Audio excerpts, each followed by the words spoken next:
আমি আহ্বান জানাবো আমাদের সকল রাজনৈতিক গণতান্ত্রিক শক্তিকে, সকল সামাজিক শক্তিকে এবং বাংলাদেশের সকল সচেতন নাগরিকদেরকে, যাতে আমরা এই বিষয়ে ঐক্যবদ্ধ হই এবং এই বিষয়ে সোচ্চার হই এবং এই বিষয়টা আমরা জাতির সামনে বলতেই থাকি যে আপনারা গণতান্ত্রিক রাজনৈতিক সরকার প্রতিষ্ঠার জন্য, আমাদের প্রতিনিধিত্বশীল জাতীয় সংসদ প্রতিষ্ঠার জন্য যত দ্রুত সম্ভব গণতান্ত্রিক প্রক্রিয়াকে ত্বরান্বিত করুন।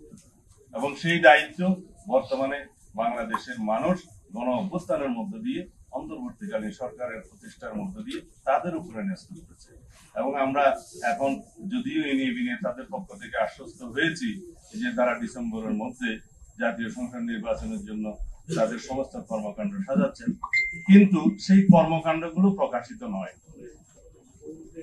সেই কর্মকাণ্ডগুলো জনসমক্ষে প্রকাশিত এবং দৃশ্যমান হতে হবে যে আমরা আসলেই সেদিকে যাচ্ছি কিনা। কারণ যত দীর্ঘায়িত হবে এই গণতন্ত্রের উত্তরণের যাত্রা পথটা, তত বেশি বিভিন্ন রকমের অস্থির অবস্থা সৃষ্টির একটা সুযোগ নেবে পতিত স্বৈরাচার এবং তার দূষণ। সেই সময়টা যাতে দীর্ঘায়িত না হয়, সেটাই হচ্ছে আমাদের প্রস্তাব।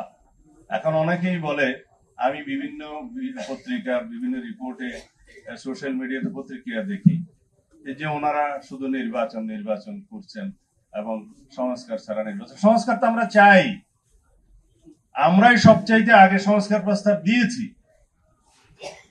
2023 সালের 13ই জুলাই 31 দফার সংস্কার প্রস্তাবনা আমরা দিয়েছি। তখন এই সরকার কিভাবে যাবে আমরা জানতাম না। আমরা প্রস্তাব দিয়েছি ফ্যাসিবাদের পতনের পরে আমরা যারা ফ্যাসিবাদ বিরোধী সংগ্রামে লিপ্ত আছি, ফ্যাসিবাদ বিরোধী গণতান্ত্রিক সংগ্রামে আমরা যদি জয়ী হই, তাহলে আমরা সবাইকে নিয়ে সেই সংস্কার প্রস্তাবগুলো বাস্তবায়ন করব। একটি সমৃদ্ধ গণতান্ত্রিক রাষ্ট্র বিনির্মাণের জন্য সমস্ত রাষ্ট্রীয় কাঠামোগুলোকে আমরা গণতান্ত্রিক সংস্কার করব। তো সুতরাং আমাদেরকে যদি বলা হয় যে সংস্কার শেষ করে আপনারা নির্বাচনে আসবেন, সংস্কারের প্রধানতম প্রস্তাবক তো বিএনপি। জাতির সামনে আমরাই সেটা প্রস্তাব আকারে দিয়েছি অনেক আগে। এবং সেই সংস্কার প্রস্তাবগুলোর সাথে বর্তমান যে সংস্কার কমিশনগুলোর রিপোর্ট আছে, তার মধ্যে হয়তো কিছু এদিক ওদিক থাকতে পারে, কিছু মিল আছে, কিছু অমিল আছে। সেই বিষয় নিয়ে আলাপ আলোচনা আমরা কন্টিনিউ করতে পারবো, আলাপ আলোচনা চলবে। কিন্তু সেই আলাপ আলোচনাকে আমরা সমাপ্ত করে তারপরে যদি বলি যে নির্বাচন হবে, সেটা তো আনসার্টেন ব্যাপার।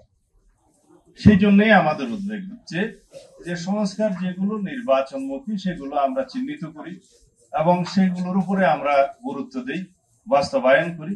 যে সমস্ত সংস্কার প্রস্তাবগুলো নির্বাচনের জন্য আমাদের আগে বাস্তবায়ন করা দরকার, সেটার ভিতরে একটা জাতীয় ঐক্যমত সৃষ্টি হোক এবং সেগুলো আমরা বাস্তবায়ন করি।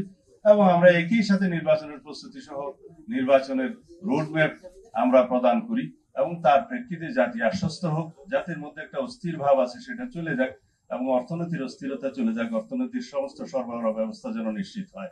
এই প্রস্তাবগুলো আমরা দিয়েছি, কিন্তু এখানে আমাদের যত দিন যাচ্ছে তাতে আমাদের মনে হচ্ছে যেন গণতন্ত্র উত্তরণের এই যে যাত্রা পথ, এইটাকে যেন আরো বেশি দীর্ঘায়িত করা যায়, সেই জন্য কিছু কৌশল প্রণয়ন করা হচ্ছে। সেটা থেকে যেন আমরা বিরত থাকি।